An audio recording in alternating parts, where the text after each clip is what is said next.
Bismillahirrahmanirrahim. Assalamualaikum warahmatullahi ta'ala wabarakatuh.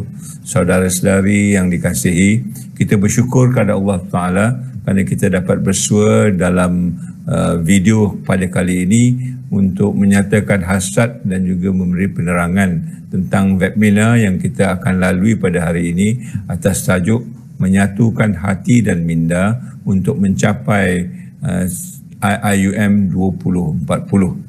Ini seperti mana sedia maklum adalah salah satu daripada gerak kerja yang hendak kita lakukan untuk membawa perubahan sebaik mungkin bagi universiti ini dalam jangka masa 20 tahun yang akan datang, yakni tahun 2040. Kita telah melakukan berbagai aktiviti yang telah mencorakkan pemikiran dan juga idea-idea baru bagaimana kita nak membawa universiti ini kepada pesada dunia yang betul-betul mencorakkan pendidikan dan juga kefahaman universiti ini kepada rakyat jelata, malah kepada apa yang kita panggil selalu rahmatan lil alamin. Kita telah menghubungi dan juga mendapatkan penglibatan semua pihak, baik pelajar, baik staf, baik pentadbir, baik akademik dan sebanyak mungkin dan seramai mungkin untuk berkongsi pengalaman, idea dan juga pendapat tentang apa yang kita fikirkan universiti ini akan lakukan untuk mencapai 2040 yang kita sasarkan itu. Pada hari ini kita melakukan satu lagi perdebatan ataupun perbincangan oleh semua pihak, dan tetapi hari ini kita hanya mengkhususkan kepada dalam bahasa Malaysia saja. Kita lakukan ini supaya kita dapat menjangkau lebih ramai para pekerja ataupun para pentadbir, malah pelajar pun yang lebih sempurna ataupun lebih sesuai dalam ungkapan-ungkapan bahasa Malaysia selain daripada bahasa-bahasa lain. Ya. Oleh itu hari ini kita memperuntukkan semasa untuk semua orang melibatkan diri dengan hati yang ikhlas dan hati yang suci dan hati yang terbuka supaya minda kita dapat kita gerakkan untuk mencapai sebaik mungkin apa yang hendak kita laksanakan bagi universiti ini. Oleh itu saya bagi pihak universiti mengalu-alukan semua pihak yang walaupun telah terlibat dulu mungkin dalam bahasa Malaysia, tetapi kali ini kita nak melihat ataupun mendengar kata-kata dalam bahasa Malaysia supaya tidak ada buruk sangka, tidak ada salah faham dan tidak ada perselisihan pendapat yang boleh merenggangkan lagi universiti. Malah kita hendak membawa universiti ini dalam satu kesepaduan yang selalu kita ungkap di universiti ini, iaitu integration. Ya. Bagaimana kesatuan ini dapat kita lakukan dalam gerak kerja yang hendak kita bawa pada masa-masa yang akan datang. Oleh itu saya mengharapkan saudara-saudari akan melibatkan diri sebaik yang mungkin dalam masa yang diperuntukkan, dan oleh itu kita harap tidak ada kita nak mengulang benda-benda yang telah kita katakan dulu. Tidak payahlah kita ulang kerana kita itu sudah rakam dan rekodkan. Kita nak dengar benda-benda yang baru, benda-benda yang belum kita cakap, benda-benda yang mungkin tersirat dalam hati yang belum dikeluarkan. Kita nakkan ini dapat dikeluarkan supaya dapat kita sama-sama mencari penyelesaian kalau boleh. Kalau tidak, kita akan cuba mencari jalan keluar bersama-sama untuk menyatakan hasrat kita tentang universiti ini. Saya oleh itu lagi sekali ingin mengucapkan terima kasih kepada Puan Zarina dan kumpulannya yang telah mengaturkan satu lagi webinar ini untuk kita panjangkan kepada semua warga dan juga ahli universiti ini untuk masa-masa yang akan datang. Anggaplah ini sebagai salah satu ibadah bagaimana kita menyumbang kepada universiti agar dalam bulan puasa ini kita diberi ganjaran dan diberi keberkatan atas apa yang kita katakan, atas apa yang kita ungkapkan, datang daripada hati sanubari yang suci dan luhur untuk rahmatan lil alamin seperti mana yang kita ciptakan. Saya berdoa kita akan mendapat kekuatan dan juga keberkatan daripada Allah SWT, dan saya yakin ini akan memberi ganjaran yang sebaik-baik mungkin kepada kita semua. So, selamat berpuasa dan selamat menyambut Hari Raya kalau kita tidak berjumpa lagi dalam masa yang singkat ini. Selamat Hari Raya, maaf zahir batin. Bagi universiti, saya juga mengambil kesempatan ini meminta maaf atas apa juga kesalahan yang kita telah lakukan dan mengharapkan bahawa kita akan dapat bekerjasama untuk masa-masa hadapan yang akan datang. Wabillahi taufiq wa hidayah. Wassalamualaikum warahmatullahi taala wabarakatuh.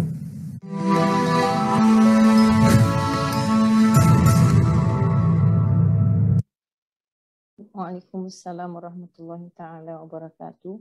Amin, amin ya rabbal alamin.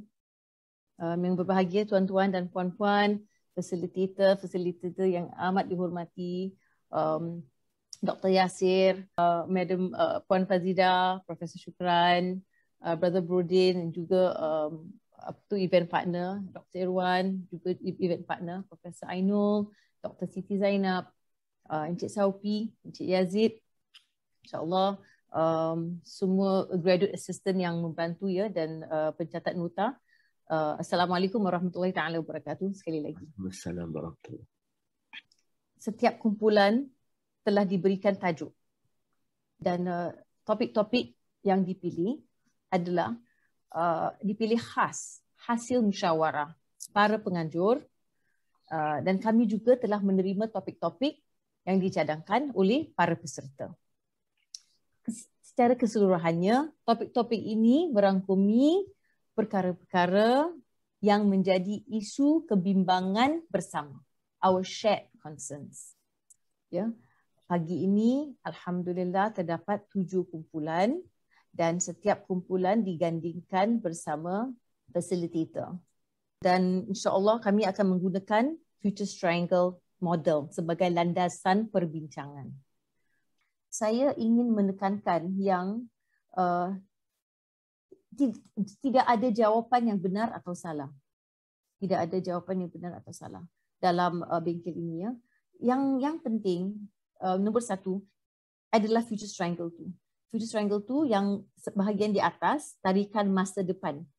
Tarikan masa depan adalah gambaran yang kami ada untuk IIUM. Semua peserta harus merasa bebas untuk berkongsi idea dan pendapat tentang visi IUM. Apakah gambaran anda tentang IUM 2040? Apa yang ingin dicapaikan dari segi kepimpinan, daripada segi kewangan, daripada segi penyediaan staf dan pelajar, pentadbiran sumber, resources dan lain-lain. Apa yang anda bayangkan sebagai wawasan IUM di tahun 2040, saya juga harap anda juga harus mengenal pastikan faktor-faktor yang menggalakkan pencapaian visi tersebut. Contohnya, IUM 2040 akan mengadakan semua kelas secara online. Kita menjadi 100% Universiti Maya, Virtual University. Ini contoh. Pencapaian ini adalah berdasarkan faktor pandemik yang sedang kita lalui masa kini. Kita juga harus mengenal pasti faktor-faktor halangan dan cabaran. Contohnya kekangan, kelemahan infrastruktur internet. Ini kami bayangkan wawasan IUM ni, ada gambaran IUM yang terbaik di masa depan. Di waktu yang sama, kami harus mengenal pastikan faktor-faktor yang ada di masa kini ni yang mendorong kita, yang pushing us towards that vision. Dan juga apa yang menghalang, apa yang akan menjadi cabaran. Ya, anda diminta melengkapkan maklumat dalam Futures Triangle dengan idea-idea dan pendapat yang bernas. Ini merupakan peluang untuk percambahan fikiran, ya, brainstorming. Saya tekankan sekali lagi, tiada jawapan yang benar atau salah, tetapi facilitators memainkan peranan yang sangat-sangat penting untuk memimpin diskusi nanti sebentar lagi. Ingin diingatkan, para peserta harus menggunakan chat function dalam sesi perbincangan Zoom. Ini akan membantu rakaman nota perbincangan. Di akhir sesi, para peserta harus menghuraikan Futures Triangle masing-masing. Ya, ini waktu ada presentation ya. Anda akan diberikan masa selama 2 jam untuk perbincangan. Setiap peserta daripada setiap grup, ya, kita ada 7 grup. Setiap grup tu ada 10 minit untuk perbentangan nanti. Saya harap kami akan boleh kami boleh nampak gambaran Futures Triangle tu, insya-Allah, daripada setiap grup. InsyaAllah saya akan berhenti di sini dengan penuh harapan dan doa. Semoga berjaya dan selamat mencuba. InsyaAllah. Terima kasih. Assalamualaikum warahmatullahi taala wabarakatuh. Assalamualaikum warahmatullahi wabarakatuh. Saya Azman daripada grup 1. Tajuk kami ialah budaya kerja jujur dan amanah tanpa pengawasan. Banyak yang kami bincangkan, alhamdulillah menarik, semuanya memberi pandangan dan hasilnya seperti di segitiga masa depan itulah Future Triangle yang kita nampak, color merah, kuning dan biru. Okey. Saya pula dipilih untuk membuat presentation ni. Saya akan mulakan dengan weight of history, iaitu kita dah bincang, maknanya antara yang kita nampak pada mulanya ialah untuk berubah ke masa hadapan, kita perlu pemikiran yang masih lagi pemikiran tradisional lah seperti sebelum ini. Lepas tu perasaan berat untuk berubah ke masa hadapan, dan masih lagi kita bergantung kepada hard copy. Masih lagi kita perlukan budaya lama tu, iaitu seperti face to face untuk kita buat meeting. Dan juga antara yang terbesar kita jumpa ialah teknologi tak sampai dan juga tak mampu untuk beli teknologi inilah. Umpamanya yang teknologi tak sampai itu seperti network, gadget yang kita tak mampu. Kita ada teknologi tapi network tak ada coverage. Ini antara yang besar di luar bidang kuasa kita. Selain daripada itu pun kita ada seperti tiada kepercayaan daripada majikan lah. Kurang perhatian ataupun kurang faham atau cakna pada cara kerja anak-anak buah ataupun cara kerja dalam unit kita sendiri, kita tak faham. Kemudian itu ada masalahnya. Kerana itu kita nampak ada beberapa isu mengenai perkara ni. Itu antara dia punya masalah dia. Kemudian kita juga nampak itu ada masalah disiplin di antara co-worker kita ataupun teammate kita juga, yang masalah mereka itu mengganggu semangat bekerja kami ataupun semangat bekerja rakan seunit. Kita tengok kawan kita tu kerja sambil lewa tapi tak ada apa-apa yang berlaku. Kita yang bekerja bersungguh-sungguh pun tak ada apa-apa yang berlaku. So as well kita jadi macam dia je lah. Kita pun senang datang pagi balik petang, ataupun kita banyak boleh menghilangkan diri dan kita selamat lah. Dan juga kita menampak juga mungkin kerana dari situ kerana pemimpin perlu tunjukkan contoh budaya kerja yang baik, dan juga mungkin perlu latihan, bimbingan dan kesedaran bagi mencapai impian budaya kerja ni. Maknanya bukan saja pemimpin, kita sendiri jugalah pemimpin, kita sendiri juga pemimpin, kita perlukan juga latihan dan bimbingan. Dan juga kita nampak daripada itu perlukan nampaknya ialah kurang kefasihan. Kita tak kompeten untuk melakukan kerja yang ditugaskan kepada kita. Kita pun tak faham kita nak buat kerja apa. Kita tak tahu. Maksudnya kita tak fasih. Bila kita tak fasih, kita tak boleh buat kerja dan kita pun tak faham kerja tu macam mana. Dan ini antara penyebab yang kurang lancar. Dan daripada semuanya kita nampak untuk membawa kita ke hadapan, kita perlukan antaranya gadget yang sesuai untuk bekerja. Dan kadang sekarang ni kita perlukan pertamanya laptop ataupun handphone yang sesuai. Selain dari itu ialah network lah, wifi ataupun kita punya network telefon kita untuk buat kerja di rumah. Dan kita nampak kita perlukan juga flexibility kerja. Kita kerja di mana-mana, tak ada masalah. Kita maknanya tak perlu kita datang office, maknanya kita selesai daripada masalah jam kita, masalah untuk mencari parking, tak ada masalah. Kemudian daripada situ kita nampak berdasarkan daripada itu, berikutan daripada itu adalah kerana COVID-19 yang ada sekarang ni, maknanya amalan bekerja dari rumah ataupun di mana-mana saja perlu dibuat ya. Maknanya tak perlu lagi kita berada di workstation. Maknanya kita berada di mana-mana boleh kita buat kerja. Asalkan ada dua ni lah, gadget kita dan juga network. Dan dengan semua itu, apa yang ada mengenai sekarang ni ialah teknologi. Bila jadinya COVID-19, hikmahnya ialah bermacam-macam apps timbul untuk memudahkan kita kerja. Maknanya bila ada teknologi yang begitu, maknanya kita majikan pun perlu bersifat terbuka untuk menerima dan berusaha ataupun sentiasa bersedia mengadaptasikan kemudahan teknologi demi memudahkan kerja. Kita dah ada network, kita dah seperti sekarang ni, apa yang kita buat sekarang ni, inilah contoh dia. Kita tak perlu berada di tempat kerja kita berada di mana-mana yang boleh dicapai oleh network. Ini antara yang terpenting. Kemudian daripada semua itu, akhirnya kita nampak untuk menarik kita ke hadapan ialah pertamanya kita nampak ada perlunya self-discipline, iaitu personal time management untuk kita buat berdasarkan garis akhir kerja.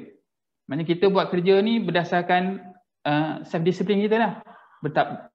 Iaitu tajuk itu budaya kerja jujur dan amanah tanpa pengawasan. Ini antaranya.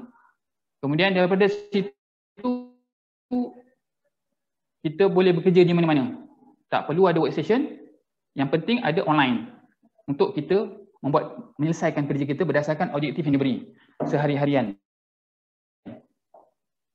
Kemudian majikan perlu ada objektif dan pekerja perlu ada tahu tanggungjawab. Maknanya majikan sediakan objektif untuk kerja kita, mesti siapkan satu perkara pada hari ini ataupun ada tarikh akhir, kena siapkan dalam masa itu. Dan juga majikan perlu menghargai dan mewujudkan kejujuran dan kepercayaan antara majikan dan pekerja. Perlu percayalah, perlu jujur. Jujur, amanah dan tanpa pengawasan ni perkara-perkara yang kita tak nampak. Saya suka cerita, analoginya ialah seperti kita di bulan puasa ini. Jujur, amanah dan tanpa pengawasan kita berpuasa, tak ada orang pun nak tengok kita ni betul ke kau ni puasa, minum air ataupun makan. Maknanya itulah jujur kita, amanah kita dalam berpuasa dan juga tanpa pengawasan. Ada siapa tengok kita berpuasa betul kita tak makan, tak minum, tak ada.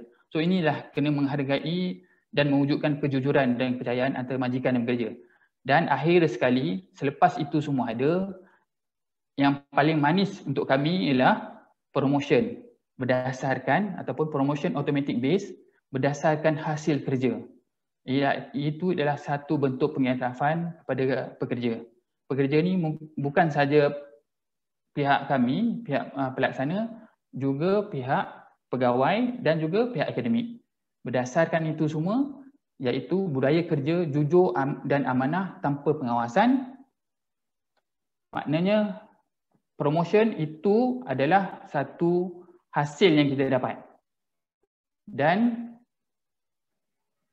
berdasarkan perbincangan kami tadi, saya dapat simpulkan bahawa tajuk yang kami dapat iaitu budaya kerja jujur dan amanah tanpa pengawasan telah mencakupi juga IUM bebas kertas, tak ada lagi borang manual.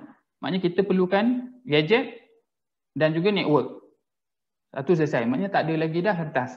Kita juga dah bincang juga mengenai komunikasi efektif dalam pasukan besar. Dengan adanya teknologi yang ada sekarang, maknanya komunikasi perlu efektif. Apa yang kita nak, kita masukkan di dalam kita punya teknologi. Apa yang ada kita sekarang ialah dalam contoh Google, ada macam-macam ada. Tadi kita gunakan Google Jamboard, iaitu lebih kurang macam IUM bebas kertas. Kita tak perlu ada kertas-kertas lagi. Dan akhir sekali, selepas promotion tu, nampak macam pengurusan bakat dalam IUM 2020. Kita dah nampak dah talent management. Siapa yang boleh diangkat, siapa yang begitu fasih dalam buat kerja dan cepat kerja tanpa pengawasan. Kerja dengan tekanan dan dapat menyelesaikan masalah tu dengan seberapa serta. Itu saja daripada kami. Assalamualaikum. Waalaikumsalam warahmatullahi wabarakatuh. Terima kasih Cik Azman, it was really good. Sangat enlightening. Okey, sekarang boleh saya menjemput wakil daripada grup nombor 2. Topik adalah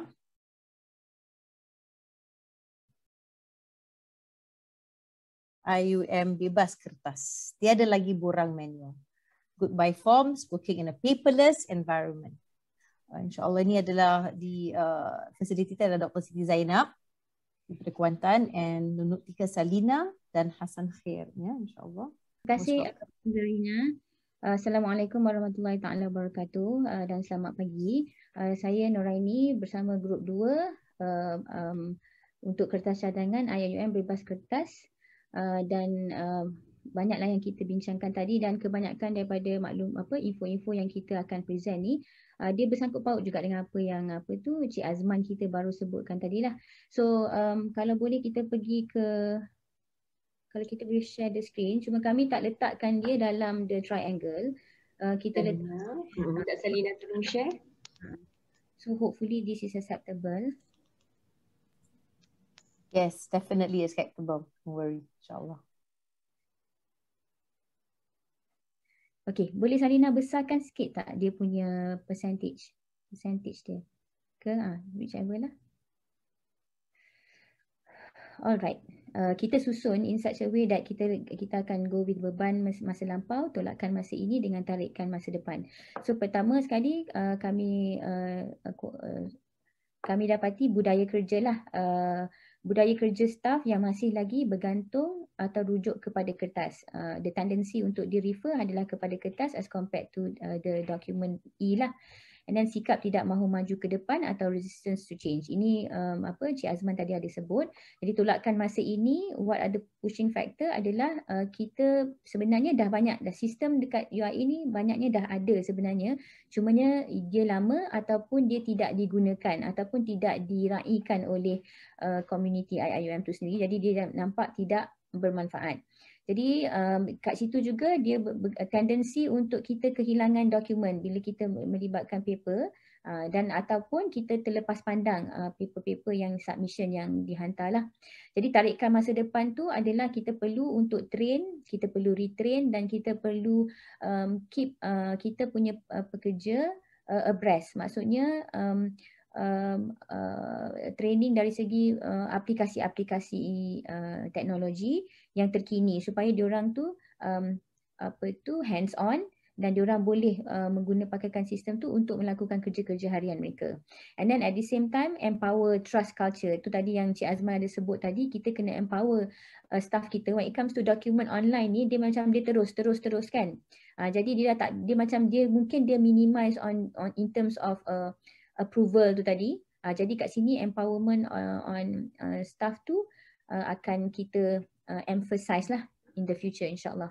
So dari segi legal matters, dari segi undang-undang pula, kita ni terbeban dengan legal requirements.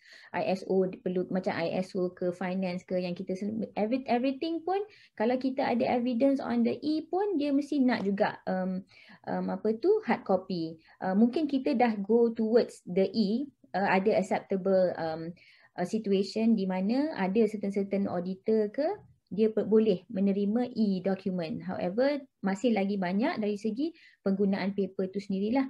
Jadi macam saya sebut tadi, evidence for ISO ataupun dari segi finance kan. Kalau kita dah buat dah, contoh macam ada tadi kita punya sahabat dia mention pasal claim. Claim memang kita buat online, tapi apa pun kita kena print. Jadi kita kena hantar juga kat kita punya ni kan. Jadi mungkin sistem tu dah ada, mungkin kita perlu tambah baikkan dengan lebih baik lah. Jadi dari segi tarikan tu adalah online filing lah, online document management system. EDMS ni pun saya rasa back then 2008 pun kita memang dah ada. Tapi cumanya kita tak gunakan sebaiknya. Lepas tu save resources. Bila kita go online ni banyak benda yang kita boleh jimat lah. Jimat masa, jimat space, jimat duit, jimat manpower, dan juga kita boleh kukuhkan security document tu sendiri. Maksudnya dia tidak bersepah-sepah di merata-rata, and people cannot simply have access to the documentation.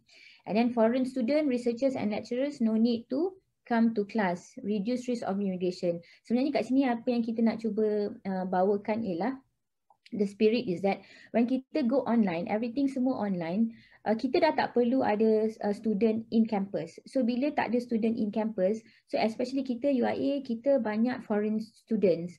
So when it comes to foreign student, kita banyak libatkan immigration, banyak legal and procedure yang kita perlu ni. When students are at their hometown kan, tapi dia enroll dengan kita, so they are actually dekat tempat dia.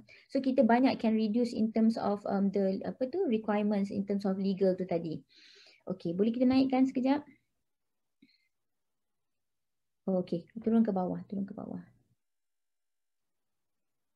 So yang itulah tadi. Okay, and then we go for infrastructure. Untuk infrastructure, beban yang sekarang ni macam kita ada infrastructure tapi mungkin not as good ataupun mungkin tidak cukup. Macam contoh masa pandemik ni kan kita banyak staff-staff yang tak boleh nak tak ada laptop dan sebagainya, so they highly depending on their handphone, dan handphone pun limited dari segi akses internet dan applicationnya. Jadi benda-benda yang macam itulah. Lepas tu accessibility to internet dan internet infrastructure dekat Malaysia ni dia tak seperti di negara-negara maju yang lain. Kat sana mungkin dia free, mungkin dia laju dan sebagainya. So dari segi tolakan masa ini yang kita perlukan paperless ni is actually dia kurangnya enforcement dari segi penggunaan tu tadi. Maksudnya kita mungkin kena startkan kita kena sekat penggunaan kertas melalui arahan. Mungkin it's a top down lah. Kalau macam kita freely suruh orang buat mungkin dia tak ni, tapi when kita enforce, kita impose, mungkin dia berkesan. And then info and infrastructure need to be upgraded and keep abreast with technology, meeting in e-meeting, and then course outline, notes, references in the web or online. So dia punya tarikan masa depan tu sebenarnya kita at the same time kita nak go with environmental punya element lah. Kita nak save the trees. Bila kita cut down on, kita guna banyak sangat paper, we use a lot of trees. So trees ni, we need trees lah for oxygen, for a lot of things. Jadi saya rasa itu kita punya target lah. Okay, next is actually system. Sistem ni currently sistem kita tak cukup komprehensif. I think sistem ni related juga dengan infrastructure tadi, and why we need system at this very moment onwards is actually pandemic COVID ni lah yang macam is an eye opener, is a slap in our face that kita sebenarnya hello we can go online, something like that lah.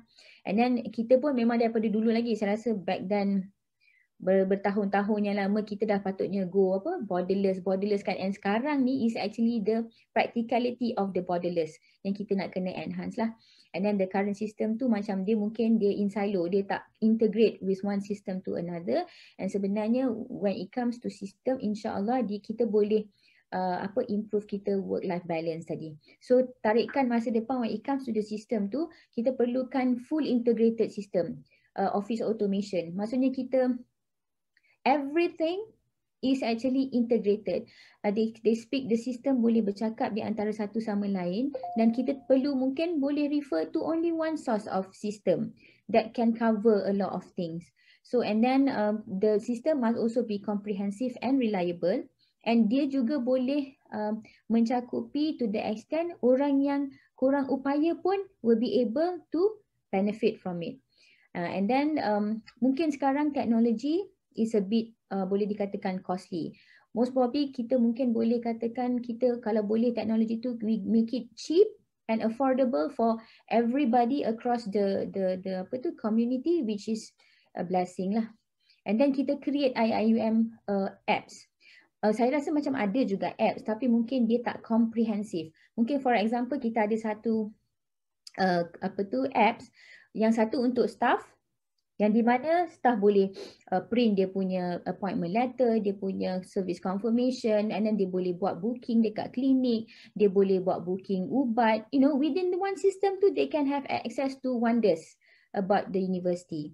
And then kita ada satu apps untuk student. Student ni pula, they can print out dia punya offer letter, dia punya academic transcript, partial, and then they can actually bayar fees, they can do their residential punya ni, they can pay their whatever. So semuanya dalam satu yang sama and they can have access to everything within the university.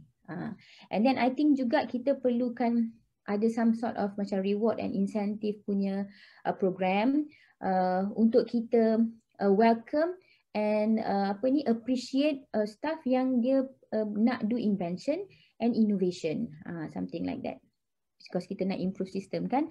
And I think the last one is actually resources. University has actually spent a lot of money appointing foreign lecturers and no replacement for retired staff. So kat sini kita ada keperluan untuk kita ada a very good system that we can actually manage within the workforce yang kita ada. Okay, like I think macam dia punya tolakan tu ialah reduce cost, in providing space, hostel, office space, storage, and then immigration ataupun remuneration mungkin.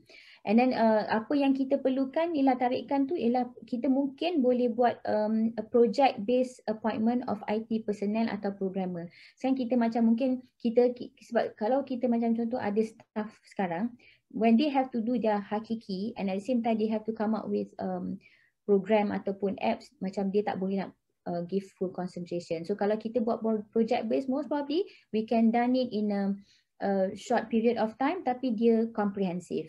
And then project-based improvement for university services.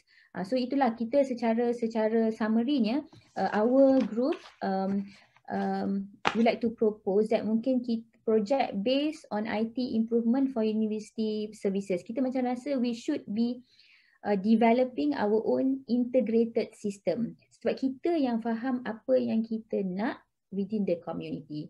So I think that's it from our group. So hopefully it is beneficial and bermanfaat lah insyaAllah. Thank you. Assalamualaikum warahmatullahi wabarakatuh. Waalaikumsalam warahmatullahi wabarakatuh. That was mashallah. I really enjoyed it and I benefited a lot from that presentation. I'm sure everyone agrees. Alhamdulillah. I wanted to just say, contoh kalau ada, I don't want to entertain too many questions at the moment, tapi kalau ada soalan yang sangat-sangat penting, then that you feel that you kena tanya. Kalau tak faham presentation, boleh raise your hands and then boleh tanya. Tapi it's not a Q&A session. It's just that, tapi kalau memang tak faham sama sekali. Sekarang insyaAllah saya ingin persilakan wakil daripada grup 3, insyaAllah, Puan Nur Shuza. And the topic is, for the third group is, find it, komunikasi efektif dalam pasukan besar, or effective communication in large organizations. Facilitator is Professor Shukran, note taker Anis Afifa. InsyaAllah, the presenter, Madam Nur Shuza, the floor is yours. Thank you. Assalamualaikum. So my name is Shuza. So hari ini saya akan membentangkan tentang tajuk kita, efektif komunikasi di dalam organisasi yang besar. So this is our group members. Okay, next slide. Okay, this is there's some of the question yang kita bincangkan tadi. Okay, next slide, Anis. Okay. Okay, soalan yang pertama. Apakah, okay, sorry, can you hear me clearly? Alright, okay. Okay, kita mulai ya. Okay, soalan 1. Apakah yang dimaksudkan dengan komunikasi? Apakah jenis komunikasi yang wujud sekarang dan sepatutnya wujud untuk masa hadapan? Dan apakah jenis kandungan komunikasi yang diterima setakat ini? So, maksud komunikasi ialah perhubungan secara langsung atau tidak langsung dengan perantaraan email, surat, TV, radio ataupun social media platform hari ini. So, ia adalah satu proses penyebaran maklumat daripada individual kepada publik ataupun daripada sesebuah organisasi kepada publik. Jenis communication ialah komunikasi tradisional and modern, komunikasi umum yang melibatkan persekitaran dan menarik minat masyarakat untuk mengetahui lebih lanjut tentang sesuatu maklumat ataupun khusus, dan interpersonal communication which is melibatkan lisan dan bertulis, dan juga komunikasi yang tersurat dan tersirat. Okay, next.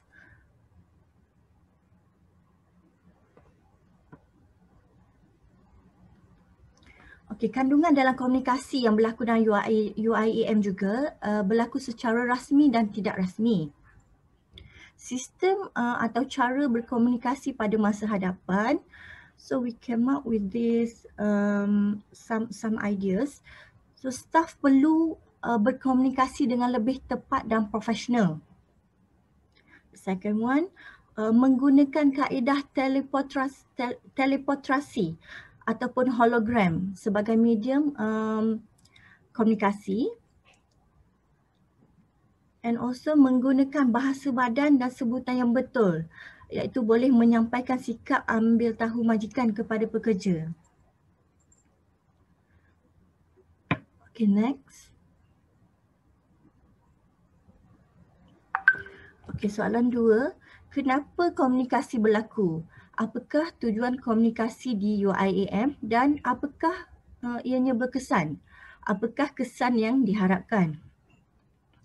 Okay, first of all, tujuan komunikasi itu ialah untuk mencapai kefahaman, memberi peringatan dan menyampaikan maklumat kepada komuniti. Dan ia juga membina penerimaan dan cara fikir masyarakat universiti. Komuniti universiti kita, kaki tangan menerima maklumat yang kita berikan dengan menggunakan bahasa badan dan cara yang betul. Komunikasi tanpa suara, iaitu reaksi badan dan reaksi muka. Ianya sentiasa berlaku dan relevan pada masa hadapan. So, keberkesanan meeting one-on-one, one-on-group and one-on-mass bergantung kepada tujuan dan situasi. So, back to the previous slide. Okay, so cara kita nak menyampaikan maklumat ia bergantung kepada situasi dan tujuan. For example, kalau let's say if the boss want to give advice or untuk membetulkan seseorang, so macam dia lebih kepada one-on-one meeting, so tidak sesuai dilakukan di dalam group. So kalau macam something yang general untuk diberitahu kepada group, so kita boleh menggunakan different method of meeting method. So next. Okay, mengapa berlaku masalah dalam penerimaan maklumat? Okay, one of the problem is maklumat tidak jelas, tidak mendapat maklumat yang jelas. Second one, tidak kreatif dalam menyampaikan maklumat. So bila kita tidak kreatif dalam menyampaikan maklumat, dia macam seolah-olah menghilangkan minat komuniti untuk mengetahui sesuatu tu dengan lebih lanjut lagi. Kurang kemahiran menggunakan platform online.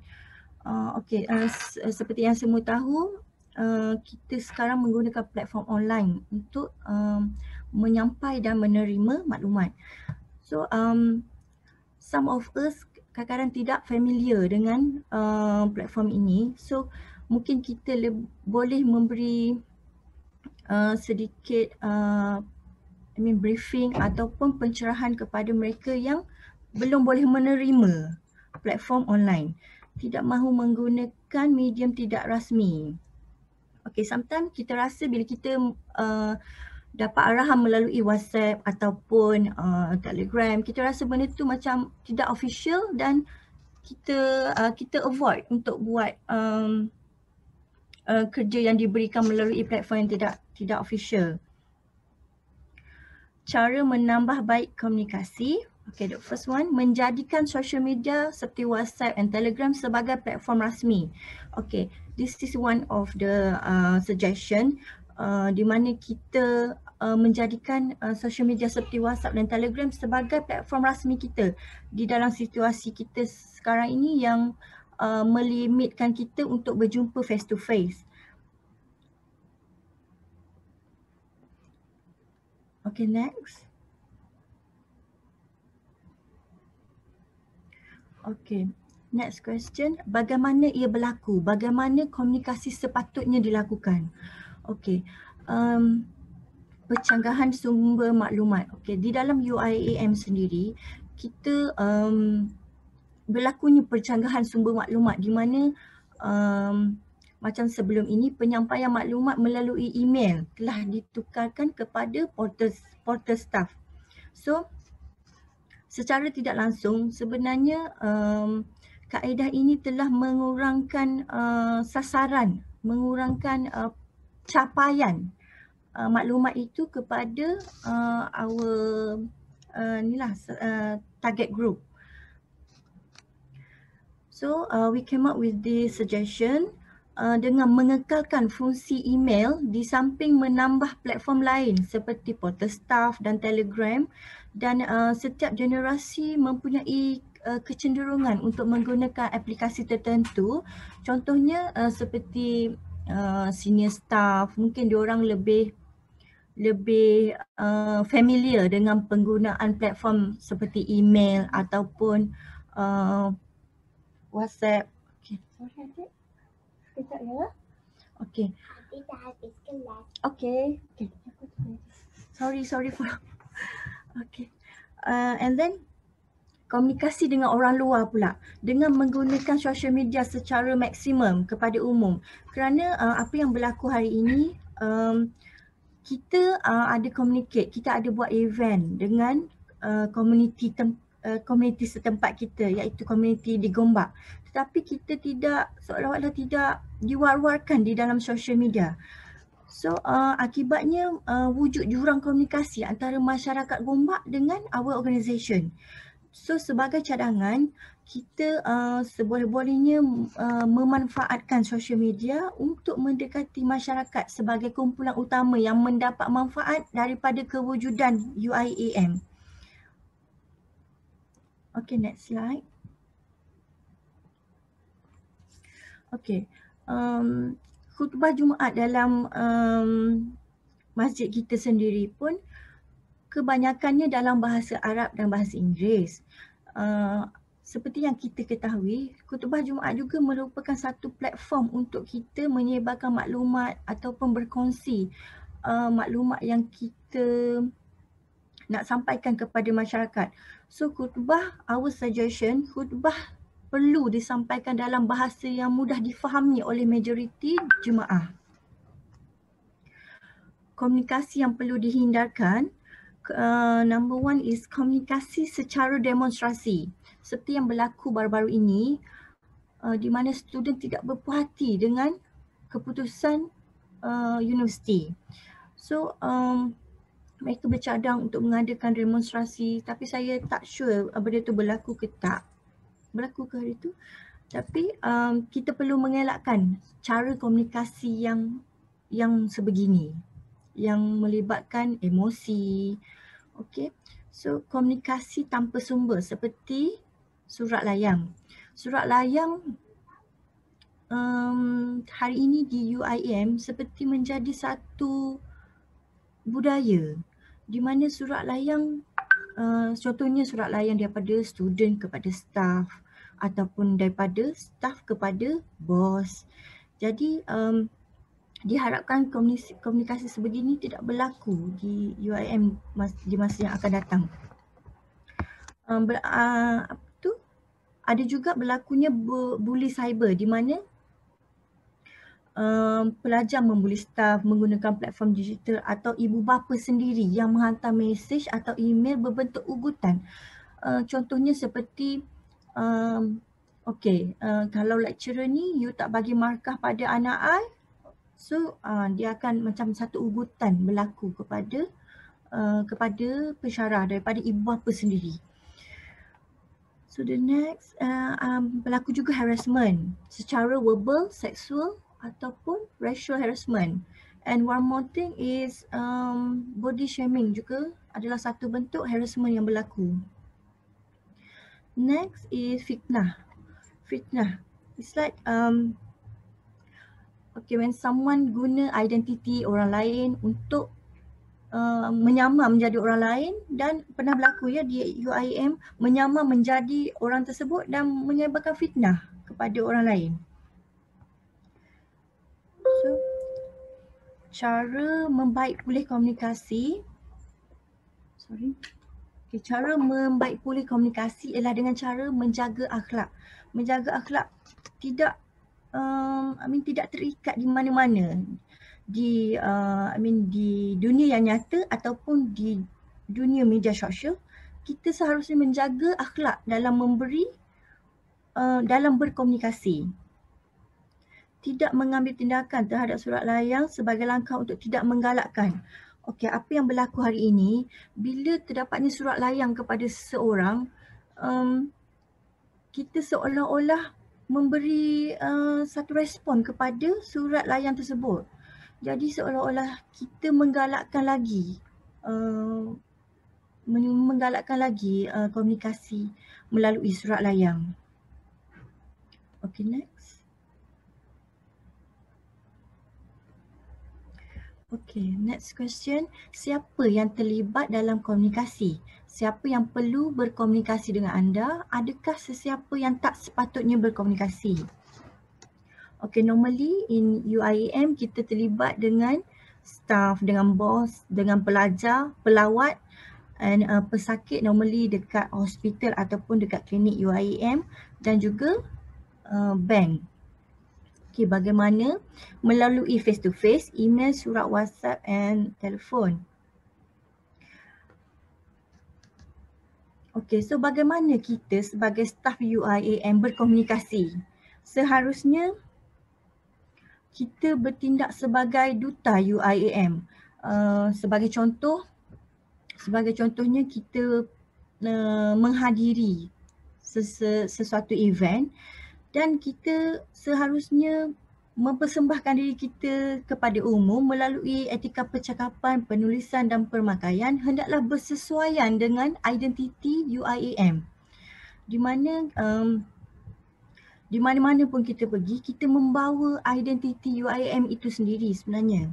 So pada 2040 nanti, kita suggest supaya perlu ada panduan cara untuk mempersembahkan identiti kita sebagai warga UIAM kepada publik. Okay, next. Okay. Next question ialah, bilakah komunikasi berlaku? Pada waktu mana? Adakah ada waktu di mana komunikasi perlu dikecualikan dan kenapa? Okay. Komunikasi berlaku setiap masa. Komunikasi berkenaan kerja perlulah dikecualikan pada public holiday dan hujung minggu.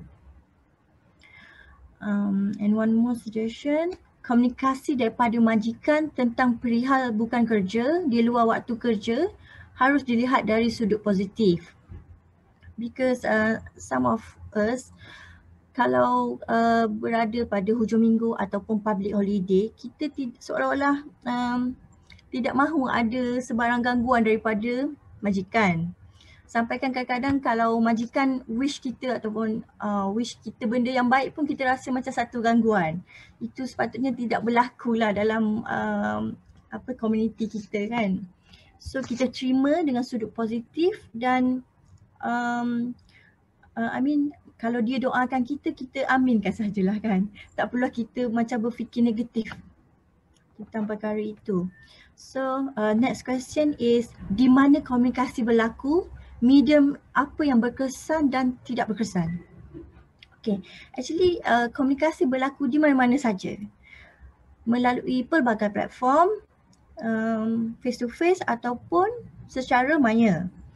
So komunikasi daripada majikan tentang cara untuk melakukan kerja dengan cara yang paling baik perlu berlaku. Okay. Komunikasi dari majikan bukan hanya memberi arahan kerja saja. Ia sepatutnya berlaku dengan cara bagaimana staf boleh melakukan kerja dengan cara yang paling baik. Okay, medium yang tidak berkesan. Sorry, Puan, I have either ada 4 lagi group. So you need to wrap up. You got 1 more minute. Sorry. Alright, okay. Okay, next slide, Anis. Okay, so apa yang kita bayangkan IIUM 2040 menjadi sebuah universiti contoh dalam memartabatkan pelbagai platform komunikasi untuk dalam memberi galakan, rangsangan dan bimbingan kepada warganya secara ikhlas ke arah mendapat rezeki yang halal. So bagaimana komunikasi memberi cara kerja yang hasanah di dunia dan di akhirat. So that is our wrap up. Thank you. That's all from me. So much. Terima kasih, jazakumullah khair.